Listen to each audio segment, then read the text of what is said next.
Rob, of course, the team will be announced midweek. Just prior to that, though, a couple of selection poses. I guess the biggest talking point has been how to phase a fit again Victor Matfield back into the mix, and then what happens with the sort of captaincy dynamic. What have you sort of made of all of that? Yeah, it's a tricky one, and I see a lot of South African critics seem quite divided, which only gives you an idea of just how tricky a dilemma it must be for Heineke Meyer as well. Look, as far as I'm concerned, the time that I was there, the Eben Lood combo was the most talked about lock combination of all the lock combinations at the World Cup. By the foreign media too. By a lot of the media, worldwide, and some of the journos that I chatted to in media centres around the place. People were full of admiration for this young, really aggressive, but also very talented, athletic lock combination. Look, Victor Matfield is an athlete as well. Let's not forget that. He may be 38 years old, but there's still a bit of a spring in the step. He was playing a really good game. Let's not forget against Samoa. Before he got his latest hamstring injury. And Heineke Meyer does consider him the central pillar of the whole line-out strategy. He runs the line-out. He is the master of sort of deciphering opposition plans in line-outs and so on. So that's all got to be considered. And the other thing to consider is that Lood is actually tailor-made as an impact player. This young, really fit young lock forward who sort of can come on and potentially change a game, because he knows how to get stuck in straight away. I think he's more of a natural substitute than Victor Matfield is. So it's a really tricky one. I'm wondering whether Heineke might not be tempted to sort of stick with his sort of plan A. When he has a plan A, he tends to try and stick with it. So there is a possibility that if they consider Matfield suitably fit enough, and they will presumably do some pretty stringent tests on that hamstring, then maybe he's going to come back into that second row, sort of like it or not, which a lot of people will regard as unfortunate. My inclination might be to stick with the young pair, but I've got a feeling that he may still go with the Matfield route.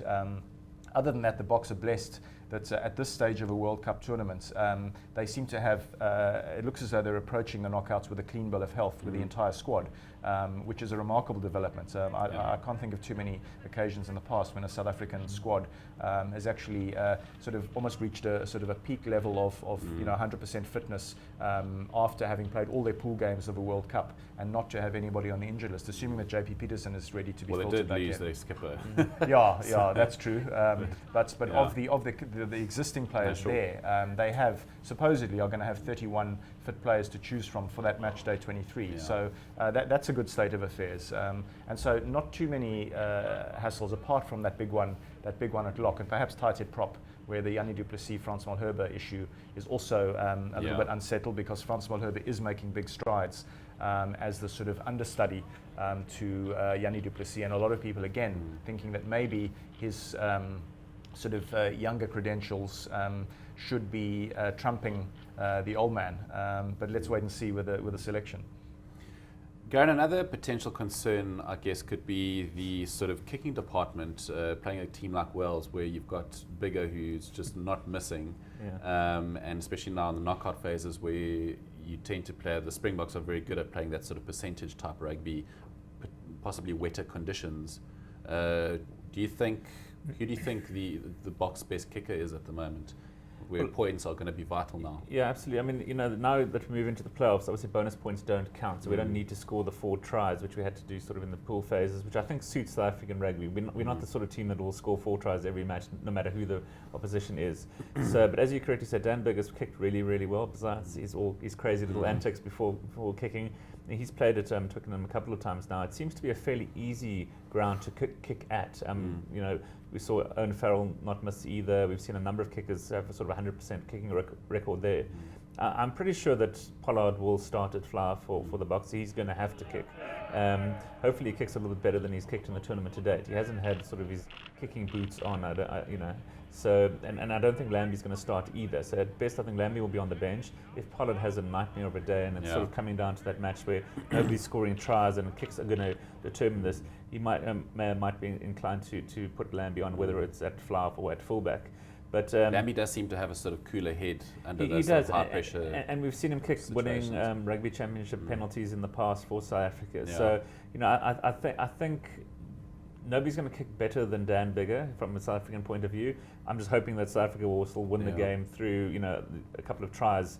And it's probably going to come from rolling mauls and through the forward pack rather than out wide, even though having said that, Brian Eben is obviously having a really good tournament, scoring tries, tying the record with Jonah Lomu. But it should be a fascinating game. I think a lot of this match is going to depend on how Gatland sort of looks at this South African potential game plan, does a bit of an Eddie Jones, really studies us, sees how they can potentially break through. I think Gatland is a very good coach. He has been, unfortunately, the Wales have had a number of injuries. I'm not too sure who's been injured this last week, but they've got to really put together a starting 15. Williams is also. Yeah, he's out as well. I think that's about 6 or 7 injuries to keep starting 15 players. So that we've had a fantastic run in South Africa in terms of, as Rob said, not picking up a lot of injuries apart from John de Villiers. But we saw Ireland yesterday pick up number of key injuries. New Zealand have lost Tony Woodcock. A lot of these teams have lost a lot of key players, which could, at the end of the 7-week tournament, really decide who actually goes through and wins this. But having said that, in the last World Cup, we saw New Zealand go down to, I think, their 5th fly-off and still managed to pull off the victory. So, it's really rising to the occasion for those 80 minutes. There are only 3 matches to go for the winners. So, I think you can get by. It really just depends on that depth and who really puts their hand up. So it should be a fascinating game. I still think South Africa will win, but it's not going to be a walkover for sure. I think it's going to be fairly tight, and might even find Wales leading the match at some point, and flutters in the hearts of the South Africans. But I think it's going to be a South Africa victory. Okay, we'll look at that game again, obviously later in the week once you know the teams. Rob, finally though, very hard. I'm finding it very hard not to think a week ahead. Oh dear, New Zealand potentially in a semi-final. Yeah, it does look that way. I think South Africa will get past Wales. I agree with Garen. I think there'll be some difficulty along the way. Wales do give us a bit of difficulty. If you think back to that last World Cup in 2011, we should really never have won that game. We played them in the pool stage, where I think we won 17-16, with Francois Hougaard suddenly running in field to score that face-saving try under the posts. Shows you that the Welsh will certainly be up for it. But I think we'll get through. I also think that New Zealand, for all the hoo-ha about the sort of the French bogey, etc., and New Zealand have had to take a lot of they will have been quite bemused by a lot of the press, which has been saying, geez, New Zealand look off the boil, etc. Well, that's mainly because they've been playing pretty second-tier sort of opponents, and I think it's difficult for them to really get out of the blocks against them. I still think they're going to hit their straps, and it's going to be one mighty semi-final under those circumstances. We're not there yet. Let's not put the cart before the horse, but I do think you're right. I do think we're looking at that old Bok All-Black rivalry resuming in the semi-final, and unfortunately for the Springboks, of course, even if they were to get past that game, it's likely to be such a brutal contest that you then think, regardless of who they then go onward to play the next week, it's going to be quite a tall order for them to get that same sort of lift that they've had to amass a week earlier. But I think we are sort of a fortnight away from meeting the old enemy. Yeah, old rugby cliche, let's take it one game at a time. Absolutely. Right, gents, thank you. Thanks, Nick.